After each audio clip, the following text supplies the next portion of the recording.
Welcome to the Lockshield Partners Podcast. We believe in financial literacy and love to provide quality information when it comes to areas around financial planning and how it impacts your life. To learn more about what we do and how we serve our clients, visit us at lockshieldpartners.com. We're here for episode 2 of our Lockshield Partners Talking Money podcast. And today we're going to talk about bear markets. Yeah, that's an important one. It's on a lot of people's minds these days. It is. So Dan, you've been doing this for 25 years. You've experienced a few bear markets. Yep. So, What's interesting about them, Clark, is they're all uniquely different. Statistically, when we're preparing for this and looking at the numbers, and I do want to go over what is a bear market, how long do they last, that kind of stuff. But really what matters to people, and especially retirees, is how does it make them feel, and what mistakes or opportunities do they provide? So in 25 years, we've had very different ones, from the tech bubble and 9/11. And then a few years later, we had the Great Recession from 2008. And that was a 56% drop. And when you put those two together, we get what people call the lost decade, which is, hey, the Dow was 10,000 on January of 2000, and 10 years later, it was 10,000. still 10,000. Yeah. And if you're retired and taking money off, that's a really tough environment to have early on in a retirement. So let's start here, because people, we hear bear market, but what is a bear market, Clark? It's a good starting spot, Dan. So let's just start with the technical definition. We like technicals. The technical definition of a bear market is a 20% decline from an all-time high or a peak in a market index. So the Dow Jones or the S&P 500 or the NASDAQ, they could all have their own bear markets. Typically, they're going to happen around the same time, but that's the technical definition. 20% drop from a peak. Got it. If it gets to 19.9%, which has happened, 1990, things happen. that's not a bear market. Right. Yep. And I learned early on in my career, because somebody asked, well, why do they call it a bear market? And the reason is, or a bull market. A bull market is an up market, and a bull strikes going up. A bear strikes coming down. It's as good a reason as any. There you go. So Dan, we've covered, so a bear market is a 20% drop. Does it stay a bear market for how long? What's the definition for how long is it a bear market? Sure. How long do they typically last? Sometimes they're very short. COVID was really short. Down really quick, up really quick. On average, statistically, they last 14 months from top to bottom. This goes back to 1956 and using the S&P 500. So Okay. that's the data point. So we're talking about the last 70 years. Yep. So average of 14 months. And every 5.5 years, we've averaged a bear market, a 20% drop on the S&P 500. That's pretty frequent. It is. And if you think about it, to a retiree who may be 65 years old, let's take a married retiree couple at 65 who one of them or both may live to be 90, which statistically is not unrealistic. That's 5.5 bear markets. Yeah. So 25 years, that's a bear market. Yeah. 5 times. Yeah. So one of the things we'll talk about at the end here is how you navigate a bear market, both when you're younger, in the accumulation phase, as we might say in finance, you're building up, but so much more important in the distribution phase, because the timing of a bear market, and we'll do another podcast on the sequence of returns, one of my favorite things. And we'll talk about what happens when a down market happens early in a retirement. Yeah. Well, that's probably a good segue, Dan. So let's talk about what to do. So we've talked about what a bear market is. It's a 20% drop. They happen fairly frequently. Every They don't. 5 years or so. And I will also add, the average decline is about 33%. So that's going from $1 million to 700,000. If you're 100% in stocks. Right. That's no fun. No, over about 14 months. That'll hurt your feelings. That'll get you concerned. I think one thing we've both learned, we can probably both agree on this, working with clients, it never feels good. It never feels good. Even when you've gone through it before, even when you know what the data says, to stick it out, to ride it out, the world's on fire, whatever, it still hurts your feelings. That's exactly right. I think the best metaphor, the best comparison that I've heard or that I've come up with, I probably heard from someone, you have young children. Think of it as investing as a long road trip with young children. Things are probably not going to go perfect the entire way. Things are going to happen. You know what the end destination is, but it's probably not going to be a perfect trip. And so if you can anticipate those things ahead of time, it doesn't mean they're not going to happen, but if you know how to respond to them, it's going to make your trip much easier from a emotional point of view. And that's where people get into trouble, when they start making emotional decisions with their money. Emotional decisions are never a good idea, Rarely especially when it comes to your money. are emotional decisions Yeah. the right decisions in the long term. So But Dan, so Dan, you're right. So as you alluded to, I have a young family. So if my wife Jamie and I are coming to you for advice, and we're putting money in our 401k, we're contributing to our Roth IRAs, we're whatever, we experience our first nasty bear market. right. Dan, what are we supposed to do? Right. So the first thing we're going to do is we're going to talk about it ahead of time. Hey, we know these are coming. We know that every 5 years, maybe it'll be in 2 years, maybe 8 years, it's going to happen. But there are things you can do to take advantage of it. And one of the first things just to be aware of from a financial investing IQ is there's no free lunch. If somebody's offering me 20% with no downside risk, something should trigger in my head that goes, okay, somewhere there's a downside to this. I may not understand it. So there's no free lunch. If you're going to invest in the stock market, which history says is a really good place for your long-term money, which is why we put up with it, I got to know that ahead of time. So number one is your savings rate.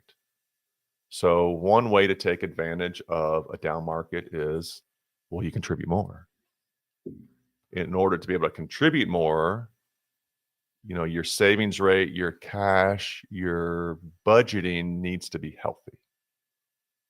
And one of our favorite retirement planning hack is auto increase on the 401k or Roth IRA. Every year, just have it increase by 1% or $50. You'll never notice it. Fine. Over a decade, it'll make a huge difference. If you want to put that on steroids, I would also say, hey, when Jamie gets that 401k statement and it's negative, it's a great time to go in and jack it up 1 more percent.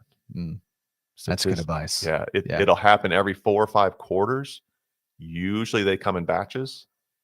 And even if you do it and then you have to back it down, gosh, if you look historically and said, gosh, in a down market, I increased my I'm buying more shares when things are down. We're buying on discount. Buying on discount. Yep. So that's number one. The other thing, and we're gonna have another podcast on this, is conversions. You want to touch on conversions? Sure. So you mean converting money from our pre-tax or traditional retirement assets into our Roth money? Correct. A down market's a great time to do that, because theoretically, if valuations are down 20 or 30 or 40 or 50%, and we convert money into our Roth money, the return should happen, or the bounce back should happen, in a tax-free bucket, not in a taxable bucket. And you've been able to convert a lot more shares and pay a lot less taxes. Right. But let's really dial into the retiree demographic, because that's, when you're It feels 30, different when you're still adding. Yeah. Because in a lot of cases, you may be contributing enough to even outpace the drop. Sure. Or at least dampen the drop. Yep. So let's talk about that. So 40 years down the road, we're taking money out of our accounts now. What am I supposed to do when I get the statement that goes, oh, Yeah, that's a big drop? And those will probably happen. So before that, you have to make sure you have the right allocation. In our language, we talk about 60-40, 80-20, 100-0, how much in stocks and how much in bonds. And so a textbook retiree portfolio is a 60-40. So let's just start with a 60-40. So if you're a 60-40 portfolio, I got 60% in stocks, 40% in bonds. and we have a 20% market correction, you're really going to become a 50-50 portfolio because your stocks are down. And so what you should really, what do you do when things are on discount? Gosh, let's go buy more. Let's go buy Let's more. go buy in bulk. But if I'm not contributing money, well, how do I buy more? Well, I can shift my bonds to my stocks. And that's why we love, we're Vanguard people. We love Vanguard. We love treasuries. I don't love mutual funds or target dates that are both stocks and bonds. It's nice to have those unbundled. So if I'm dropped to a 50-50 and the S&P drops 20%, you and I know automatically we're going to increase our allocation up to 70-30, 60-40 to 70-30. Keep in mind that we're really at 50-50 because the market's dropped. So I'm selling bonds, I'm buying stocks when they're down. So while everybody else is panicking, what we want to do is the opposite of the guy we hear on the news. That's exactly right. That's exactly right. And we want to use data points. We don't want to feel our way through the news cycle, or it's an election, or there's a war, or whatever.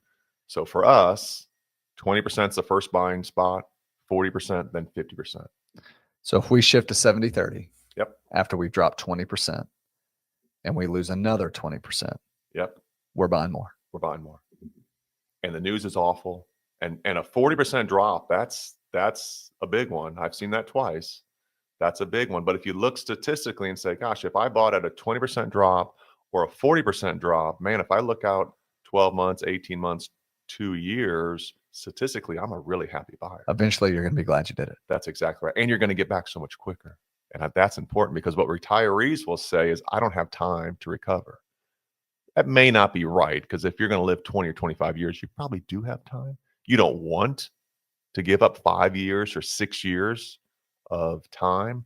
But man, if I'm buying while things are down, okay, then that 5-year recovery may be more like 2.5 or 3 years. It's like getting a shove. It's like nice getting a big 2-hand shove. And then the question is, well, when do I rebalance? So when do you rebalance on that one? Again, we don't want to act based on emotion or based on feeling or based on we think this is going to happen, because nobody knows in the short term. So let's go back to our data points. Yep. An official recovery is when the market rebounds to the peak. May not necessarily be the all-time high, but usually is. It rebounds to its previous peak.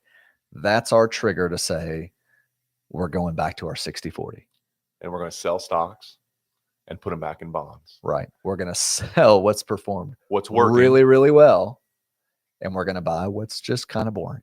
Which makes sense to me and you, and it makes sense to most people in a non-emotional environment. But when you have a 63-year-old who's ready to retire, or a 70-year-old who's retired and taking money, boy, to see that $200,000, $300,000 drop on a statement, that's that hurts. tough. That hurt, and the news is awful. The news isn't going to. The news is always awful. That's not going to change. So the other thing we'll squeeze in is where you take your distributions from, because this is right. I still have to take money out. I'm a retiree. Yep. Even if this is dropping like a rock, I still need a couple $1,000 a month. And probably over time I need to increase it. And going back to that whole, my stocks I want to have in stock funds, and my bonds I want to have in bond funds. So when stocks are doing well, fine, my monthly distributions I take from the stock side of the portfolio. When stocks aren't doing well, I'm going to plug that. I don't want to sell stocks. I'm going to take it off the bond part of the portfolio. So I need that bond money to do 2 things, 3 things really. Number one, just kind of give me a little more balance. But number 2, more significantly, it's my income source. It's my hay in the barn. But number 3, I can still be opportunistic. Even if I'm 65, even if I'm 75 or 80, if I'm a 60-40, I still have room to shift into stocks in a down market and buy. There's still some flexibility there. Absolutely. Absolutely. So that's it. This is one of my favorite topics when it comes to finances, because every retiree is going to go through, statistically, 5 bear markets. And they happen a lot. You mess one up, and it can have a permanent damage to your financial security. You know, I think, Dan, bear markets are tricky because we're people. We have emotions.